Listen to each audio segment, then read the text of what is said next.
Terima kasih ya Tuhan buat pimpinan-Mu atas setiap kami. Kami bersyukur Engkau sudah memanggil kami, memilih kami, memulai karya-Mu dalam hidup kami, dan kami percaya Engkau akan meneruskannya pada akhirnya. Engkau terus berkarya dalam hidup kami, anak-anak-Mu, kaum muda ya Tuhan.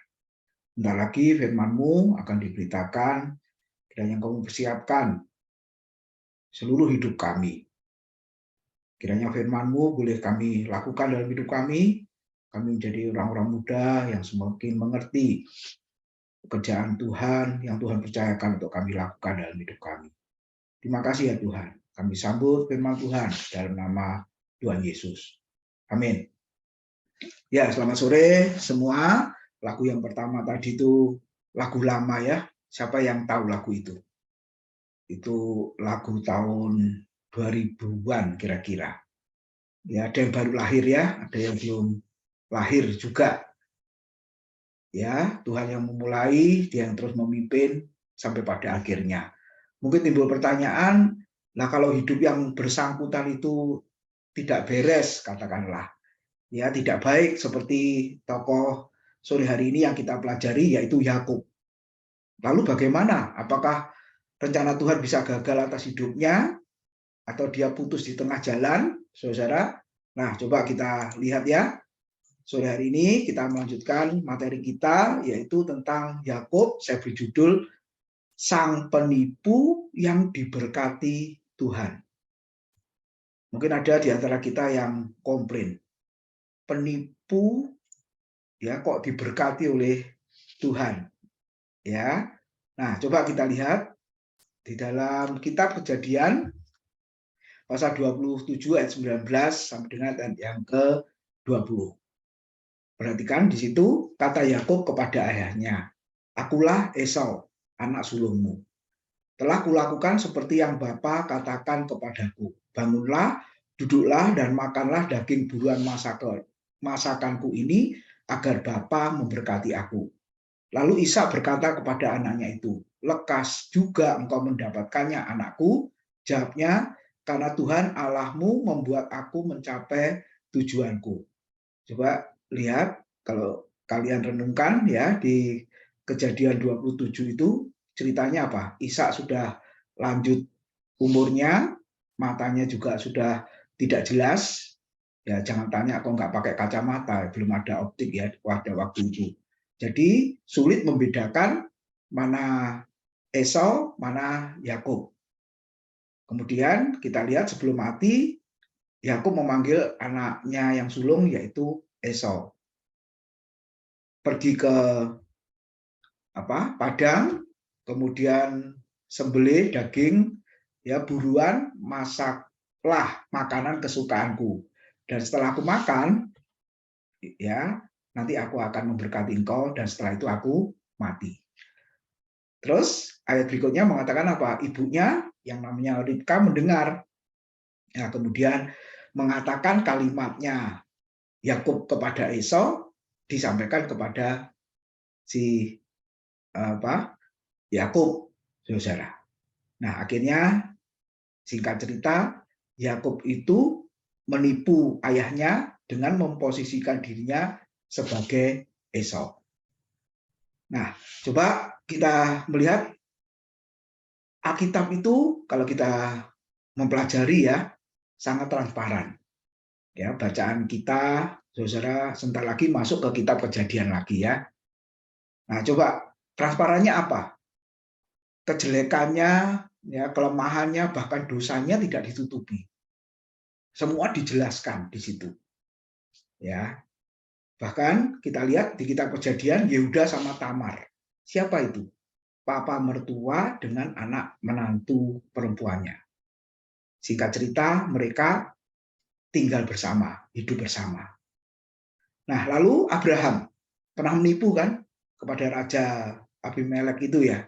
Sarah dikatakan saudaranya, padahal Sarah adalah istrinya. Karena dia takut nanti Abraham akan dibunuh. Nah, yang kita pelajari sore ini Yakub dikatakan juga menipu, jelas, saudara. Lalu Rahab di kitab Yosua kalau kalian baca menyembunyikan pengintai. Nah, ketika orang-orang Yeriko mau menangkapnya, Rahab mengatakan apa? Orang yang kau cari, 2 utusan itu sudah pergi, ya, kejar, temui dia, mungkin sudah ada di pintu gerbang mau keluar kota. Padahal Rahab menyembunyikannya di atas sotoh rumahnya. Lalu Daud, sangat jelas ya, dia mempunyai akal yang licik, ya, berzina, lalu suaminya Batseba ini ditempatkan barisan di depan supaya kalau perang mati duluan, saudara. Ini pikiran yang sangat jahat ya, perbuatannya juga. Lalu Salomo dikatakan apa? Berpoligami, istrinya 300, gundiknya 700. Dan yang terpenting apa di situ? Kita lihat istrinya itu perempuan-perempuan non-Yahudi mencondongkan hati Salomo kepada penyembahan berhala. Nah, sekarang perjanjian baru. Petrus menyangkal Yesus ya 3 kali. Lalu Yudas Iskariot menjual Yesus dengan 30 keping perak, mengkhianatinya, dan akhirnya Yesus mati, dihukum. Mungkin yang lain kalian bisa menemukan. Nah, sudah lihat orang-orang yang seperti ini ya, seperti tadi lagu tadi dikatakan dia memulai, Tuhan memulai, dia yang menyelesaikannya. Nah, coba lihat Yehuda dan Tamar. Tamar ini muncul di mana? Di Matius juga loh, silsilah Tuhan Yesus, saudara-saudara. Jadi perempuan yang pertama kali disebut, ya, perempuan anak menantu yang enggak beres ini, ya, saudara, menggoda mertuanya Yehuda ini, dan akhirnya ya hidup bersama. Kalau kita lihat semuanya ini menuju kepada sejarah penebusan, ya, menuju kepada Kristus. Nah, kita lihat Yakub tadi menipunya bagaimana? Dia berkata, akulah Esau, padahal dia Yakub. Lalu dia berkata, aku adalah anak sulung, padahal dia adalah anak bungsu. Kemudian, telah kulakukan seperti yang Bapa katakan kepadaku, padahal ibunya yang melakukan toh. Kemudian bangunlah, duduklah, dan makanlah daging buruan masakanku. Siapa yang masak? Apa Yakub yang masak? Enggak, ibunya yang masak. Tapi dia berkata, aku yang masak. Nah, tujuannya apa, saudara? Agar Bapa memberkati aku. Bahkan terakhir dikatakan apa? Memakai nama Tuhan. Ketika ayahnya Ishak berkata, kok cepat gitu ya, menangkap daging binatang buruan itu lalu masak kok cepat. Lalu jawabnya apa? Karena Tuhan Allahmu membuat aku mencapai tujuanku. Pakai nama Tuhan lagi. Nah, kalau kalian renungkan ya, saudara, pantaskah Yakub diberkati? Pantaskah Yakub menjadi nenek moyang bangsa Israel, bangsa yang sangat besar yang dikisahkan oleh Alkitab? Nah, saudara, bolehkah juga pakai nama Tuhan gitu ya, dengan alasan, sebenarnya alasannya kan apa, perbuatannya ini kan salah toh, tapi dia pakai nama Tuhan. Nah, coba kita renungkan satu pertanyaan ini. Nah, kalau begitu, apakah Tuhan menghendaki dosa penipuan? Ya, menipu ini dosa enggak? Bohong, ya menipu ya. Dosa enggak? Dosa. Dosa. Jadi apakah Tuhan itu menghendaki penipuan? Apakah Tuhan itu menghendaki dosa? Nah, jawabannya tidak. Itu kan? Jawabannya tidak. Tapi kenapa kalau kita lihat sepanjang Alkitab, ya, saudara, seolah-olah Tuhan menghendaki dosa itu.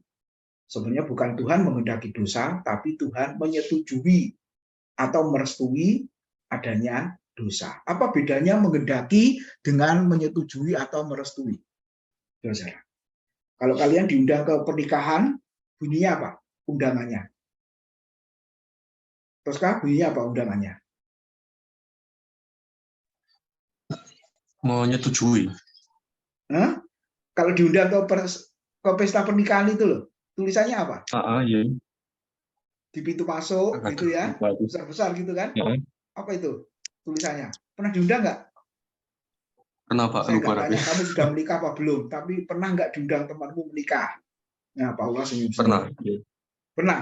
Ketika Pernah. mau masuk atau di undangannya itu yang dikirimkan itu tulisannya apa? Perhatikan nggak? Nggak perhatikan ya. Yang penting masuk Lupa, makan Pak. Pak, apalagi transparan, apa? Iya. Prasmanan Pak. Apa tulisannya? Ayo, siapa yang tahu? 3 kata biasanya. Mohon doa restu. Iya, Paula ingat langsung ya. Mohon doa restu. Jadi tamu undangan yang hadir itu mohon mendoakan merestui pernikahannya. Walaupun yang diundang itu nggak setuju. Mungkin dalam hati berkata, harusnya yang duduk di sana itu aku, bukan dia. Ada perasaan gitu nggak, saudara ya? Itu mempelai laki-lakinya harusnya aku, mempelai perempuannya harusnya aku. Tapi kita diundang untuk apa? Merestui atau menyetujui. Dan bukan kalian menghendakinya kan. Yang kalian kehendaki siapa? Ya harusnya kalian salah satu yang duduk di pelaminan itu. Tapi disuruh hadir untuk apa? Merestui. Dan itu bertolak belakang dengan keinginanmu toh, atau kehendakmu. Nah demikian juga Tuhan sebenarnya. Soal adanya dosa, hadirnya dosa dalam dunia, Tuhan tidak menghendaki. Ya, bahkan dosa kan sangat dibenci oleh Tuhan. Tapi karena dosa itu ada, ya terjadi, akhirnya Tuhan menyetujui atau merestui. Jadi sebenarnya sikap ini dari dalam hatinya sebenarnya menolak, gitu kan. Tapi karena ada, ya sudah terjadi. Nah, tapi dengan adanya dosa, apa rencana Tuhan itu gagal? Enggak, saudara. Oke, nanti kita diskusikan lebih jauh ya. Dengan hadirnya Yakub sebagai penipu, coba lihat dari sejarah penebusan saudara sampai hadirnya Kristus kan melalui dari keturunan Yakub. Oke, sekarang kita lihat hak kesulungan. Nah, latar belakangnya kalau sudah lihat Kejadian 25 ayat 9 sampai 31. Pada suatu kali Yakub sedang memasak sesuatu, lalu datanglah Esau dengan lelah dari padang. Kata Esau kepada Yakub, berikanlah kiranya aku menghirup sedikit dari yang merah-merah itu karena aku lelah. Itulah sebabnya namanya disebutkan Edom. Tetapi kata Yakub, jualah dahulu kepadaku hak kesulunganmu. Ya, terjemahan lain ada tambahnya, literal ya. Jualah dahulu kepadaku hak kesulunganmu hari ini. Ini bahasanya siapa ini, saudara? Bahasanya penipu kan, yang ada di online itu kan. Ayo kirim, dikasih waktu, gitu kan, saudara. Hari ini diselesaikan ya, nanti dapat begini-begini. Nah, itu bahasanya penipu. Sebenarnya yang sekarang ini untuk Yakub ini sepertinya. Ya, jualah dahulu kepadaku hak kesulunganmu hari ini. Jadi tidak ada kesempatan lagi untuk berpikir ya, untuk mendapatkan sesuatu, yang penting hari ini ya sudah. Nah, coba lihat saudara. Yakub seperti ini ya, sama kakaknya sendiri. Ya, mungkin kita mau berkata ya Esaunya yang bodoh juga, gitu kan, saudara ya. Esaunya yang bodoh karena dia lelah, kelaparan, kemudian Yakub sedang masak, baunya sedap, perutnya lapar, nah, otomatis dia kan berkata apa, saudara? Pengen makan itu kan. Nah, Yakub pinter nih, enak saja, nggak ada makan siang gratis kan, saudara. Jadi harus ada imbalannya. Nah, lalu sahut Esau, sebentar lagi aku akan mati. Apakah gunanya bagiku hak kesulungan itu? Kata Yakub, bersumpahlah dahulu kepadaku. Maka bersumpahlah ia kepada Yakub dan dijualnyalah hak kesulungannya kepadanya. Lalu Yakub memberikan roti dan masakan kacang merah itu pada Esau. Ia makan dan minum, lalu berdiri dan pergi. Perhatikan, demikianlah Esau memandang ringan, terjemah literal mengatakan meremehkan hak kesulungan itu. Ya, bahasa lainnya sebenarnya warisan loh. Ini sebenarnya bicara warisan. Esau dan Yakub anak kembar, tapi yang lahir duluan ya memang Esau, makanya disebut dia anak sulung.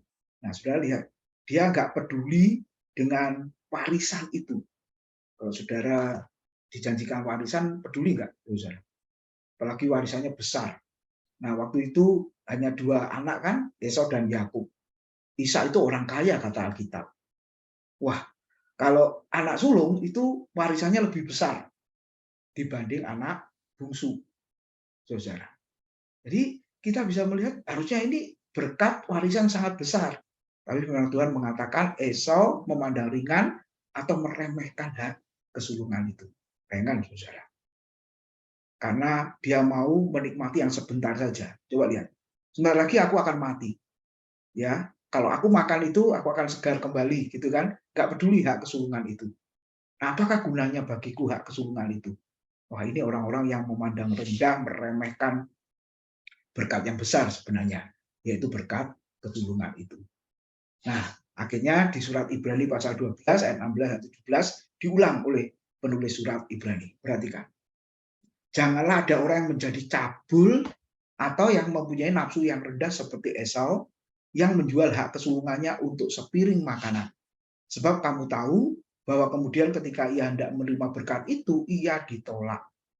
Sebab ia tidak beroleh kesempatan untuk memperbaiki kesalahannya, sekalipun ia mencarinya dengan mencucurkan air mata. Coba bandingkan dengan Kejadian 27 ayat 34 dan 38 ya. Saya baca di sini. Kejadian 27, 34 dan 38. Sesudah Esau mendengar perkataan ayahnya itu ya tentang berkat, saudara, yang diberikan kepada Yakub, ya, meraung-raunglah ia dengan sangat keras dalam kepedihan hatinya serta berkata kepada ayahnya, berkatilah aku ini juga ya Bapa. Lalu ayat 38, kata Esau kepada ayahnya, hanya berkat yang satu itukah ada padamu ya Bapa? Berkatilah aku ini juga ya Bapa. Dan dengan suara keras menangislah Esau. Saudara, terlambat ya. Kenapa? Karena Yakub sudah mengatakan, Ishak sudah mengatakan kepada Yakub, maka berkat itu tidak bisa ditarik. Ya, kita lihat ya, tidak bisa ditarik atau dibatalkan. Jadi orang yang sudah diberkati ya orang itu diberkati. Nah, Esau kata Alkitab menangis, meraung-raung, dikatakan dengan suara keras. Nah, surat Ibrani menggambarkan bahwa Esau itu dikatakan apa yang pertama, cabul, kemudian memiliki nafsu yang rendah, terjemahan literal mengatakan tidak senonoh. Nah, akhirnya dia ditolak, tidak ada kesempatan lagi ya, tidak beroleh kesempatan untuk memperbaiki kesalahannya, dengan kata lain, terlambat. Nah, bayangkan saudara, orang yang seperti ini digambarkan seperti Esau yang menjual hak kesulungannya, yang memandang ringan atau meremehkan hak kesulungan itu. Nah, lalu berkat atau hak kesulungan itu apa sebenarnya? Ya, bukan secara materi ya. Kalau zaman Ishak memberikan Esau dan Yakub secara materi, tapi surat Ibrani memberi contoh. Sebenarnya berkatnya apa? Yang disebut berkat kesulungan itu, ayat di atasnya. Berusahalah hidup damai dengan semua orang dan kejarlah kekudusan, sebab tanpa kekudusan tidak seorang pun akan melihat Tuhan. Itu dua ayat di atasnya. Jagalah supaya jangan ada seorang pun menjauhkan diri dari kasih karunia Allah, agar jangan tumbuh akar yang pahit yang menimbulkan kerusuhan dan yang mencemarkan banyak orang. Jadi sebenarnya berkat kesulungan itu ya, apakah? Yang pertama hidup damai. Kenapa kita di dalam aplikasi kehidupan kita harus hidup berdamai dengan semua orang? Karena mundur ke belakang. Yang pertama, Tuhan yang memulai, Dia yang mendamaikan kita orang berdosa dengan Bapa di surga. Yesus sebagai pengantara yang mendamaikan saudara-saudara yang tadinya orang berdosa, kemudian menjadi bisa diterima oleh Tuhan. Yang tadinya bermusuhan, karena dosa kan menyebabkan musuh Allah ya, kita bermusuhan dengan Allah. Nah, Kristus datang ke dalam dunia mendamaikan dengan pengorbanannya di atas kayu salib. Bukankah itu satu berkat yang besar? Terus setelah berdamai dengan Allah, berdamai dengan diri. Seperti Petrus di Lukas pasal 5 yang saya khotbahkan doa malam yang lalu. Ya, ketika bertemu dengan Tuhan Yesus, dia tersungkur dan dia berkata, pergilah daripadaku karena aku ini seorang yang berdosa.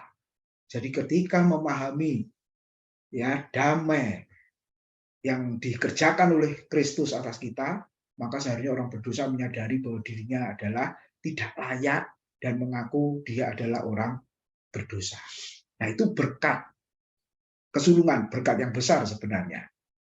Yang dibandingkan dengan materi yang ada di dunia ini, tidak ada bandingnya. Makanya sampai Tuhan mengatakan, Buat apa engkau memperoleh seisi dunia tetapi jiwamu binasa? Artinya tetap dimusuhi oleh Allah. Ya, buat apa?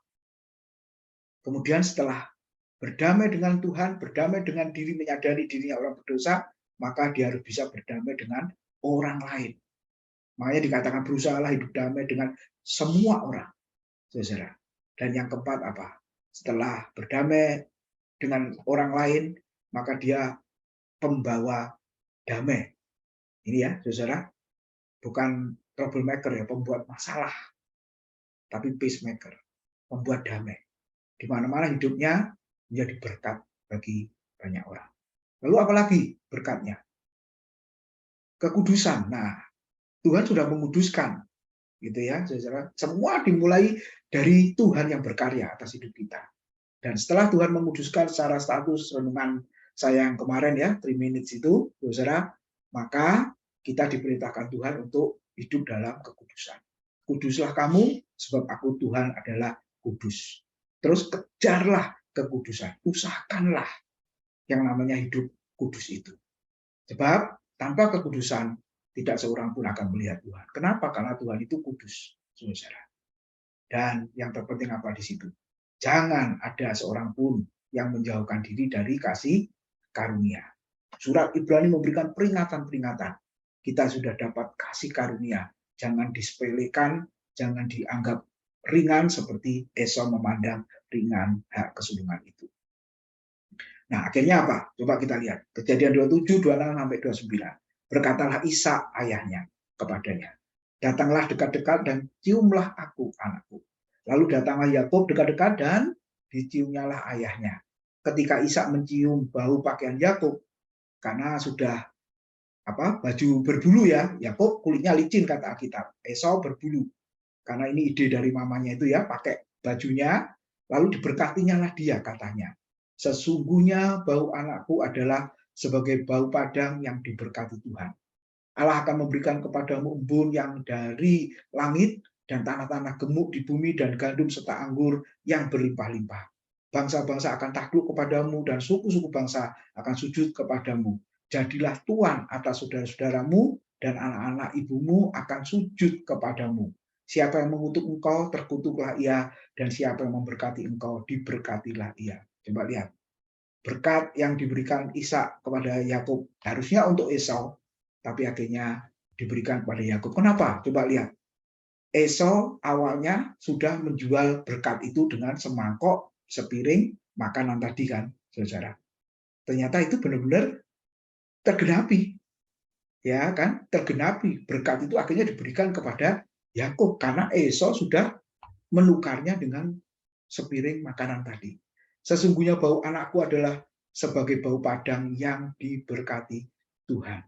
Nah, saudara, kita boleh merenungkan bagian yang terakhir ini. Ternyata Yakub tetap menjadi orang yang diberkati. Perkataan Ishak waktu itu berkuasa karena dia mewakili Tuhan, saudara. Apa yang diberkati tetap diberkati oleh Tuhan. Nah, resikonya apa? Jangan berpikir senang dapat berkatnya saja. Tapi coba lihat saudara. Yakub akhirnya ketakutan, lalu melarikan diri karena Saul tahu akan membunuh dia. Ya, terus mau bertemu Esau pun juga takut, saudara. Dan yang terakhir ini yang penting, saudara. Yakub bertemu dengan Tuhan secara pribadi. Bahasa Alkitabnya bergumul dengan Allah, dan kita melihat di dalam pergumulan itu Yakub menang. Makanya nama Yakub, ya, hurufiahnya itu artinya pemegang tumit. Itu Yakub. Tapi di terjemahan baru dikatakan licik atau penipu. Nah, ketika dia bergumul dengan Allah dan dia menang, maka malaikat Tuhan yang sebenarnya Allah sendiri dalam perjanjian lama ya, mengganti nama Yakub menjadi Israel. Yang kita kenal bangsa Israel itu sebenarnya ya bangsa Yakub gitu ya. Artinya pahlawan Allah. Nah, saudara, bertemu dengan Tuhan secara pribadi, pengalaman dengan Tuhan secara pribadi itu sangat penting. Nah, ketika bertemu dengan Tuhan, maka itu langkah awalnya dari Yakub ya, saudara. Ada perubahan terus-menerus dari kehidupan lama, yaitu penipu menjadi atau berubah ke dalam kehidupan yang baru. Nah, ini merupakan pergumulan untuk hidup baru terus-menerus. Nah, coba kita renungkan kehidupan kita. Mungkin kita nggak seperti Yakub, ya. Oh, lebih parah Pak, aku hanya nggak sekedar menipu Pak. Ada yang ngomong gitu ya, saudara. Bahkan ada orang yang berkata semua dosa sudah aku lakukan, kecuali membunuh. Wah, bayangkan saudara. Itu dulu sebelum kenal Tuhan. Tapi setelah kenal Tuhan, percaya pada Yesus, maka harus ada perubahan terus-menerus. Sampai kapan? Sampai Tuhan panggil kita. Dan yang kedua, saudara mesti ingat, dosa penipuan sampai kapanpun dilakukan oleh siapapun sangat dibenci oleh Tuhan, tetap dibenci oleh Tuhan. Jadi saudara tidak boleh berkata, Yakub saja yang menipu diberkati Tuhan, apalagi aku. Kalau saudara mau coba, cobalah. Ya, saya nggak yakin kalau saudara akhirnya diberkati oleh Tuhan, gitu kan? Tapi satu hal yang kita harus ingat, ya, ada perubahan dalam diri Yakub. Sama seperti Tuhan mengubah namanya dari Yakub menjadi Israel. Demikian juga kita orang-orang yang masih muda terus-menerus harus berkumpul, ya, berjuang untuk hidup dalam kekudusan, hidup sesuai dengan kehendak Tuhan, hidup lama benar-benar kita tinggalkan, ya, saudara, dan kita harus hidup seperti yang Tuhan kehendaki dalam hidup kita.